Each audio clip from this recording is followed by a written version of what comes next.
In the monotonous world of the ticket checker, the humdrum of life goes on. Day in and day out, our ticket checker moves through the clattering carriages, his path lit by the cold, flickering lights of the train. His life is a symphony of routine, punctuated by the rhythm of ticket punches and the muffled chatter of passengers. For years, he's been treading this well-worn path. Each day, he's greeted by the familiar sights, the gleaming rails, the fleeting landscapes, the ever-changing sea of faces. The world outside his window is a blur, a rapid succession of towns and cities, while inside the train, his world remains unchanged, uneventful. He's become a part of the background, as much a fixture of the train as the worn-out seats and the rusty wheels. His life is a loop, a never-ending cycle of ticket checking and train rides. Little did he know, his life was about to take a chilling turn. As the sun set and the train plunged into the night, something was different. Our steadfast ticket checker began his usual routine, moving from carriage to carriage, ticket to ticket. Yet this night wasn't like the others. The passengers, concealed by the shroud of darkness, had an uncanny air about them. The flickering lights of the train cast unsettling shadows that danced and twisted, playing tricks on the eyes. The air, once warm and comforting, turned frosty, sending shivers down the spine. Whispers crept from the corners, echoing down the narrow corridor. Strange noises, undefined and elusive, seemed to hide in the veil of the night. The ticket checker felt eyes on him, unseen yet piercing, watching his every move. His heart pounded in his chest, each beat echoing the tick-tock of the train on the tracks. The night was young, and so was the fear.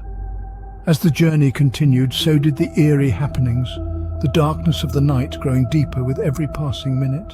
Among the sea of faces, there was one he couldn't see.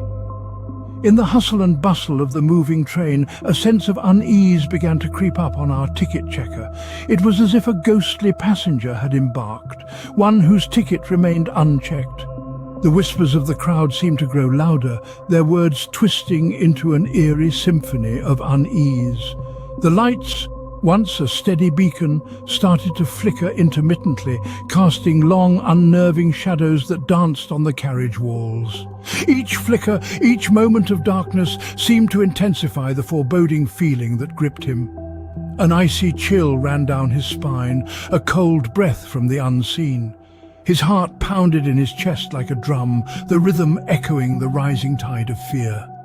The train thundered on, indifferent to its human cargo and the unseen passenger. He could feel it, a presence lurking in the shadows. He knew he wasn't alone. In the heart of darkness, he met the unseen.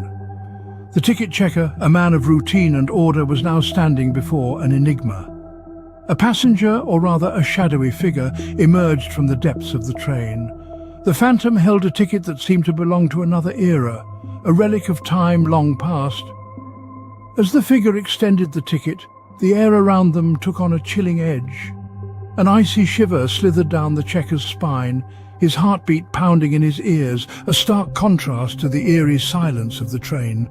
The whispers, previously just an unsettling background noise, escalated into a deafening roar, an ominous symphony that echoed through the void.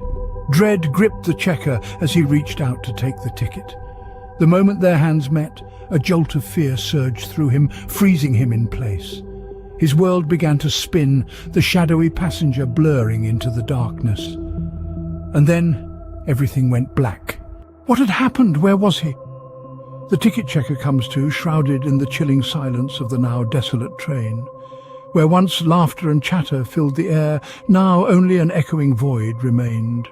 The passengers, the conductor, all vanished, as if swallowed by the darkness itself. In his hand, the eerie ticket pulsates with an uncanny dread. His heart pounds in his chest, a frantic drum echoing his fear. Was this the end, or just the beginning?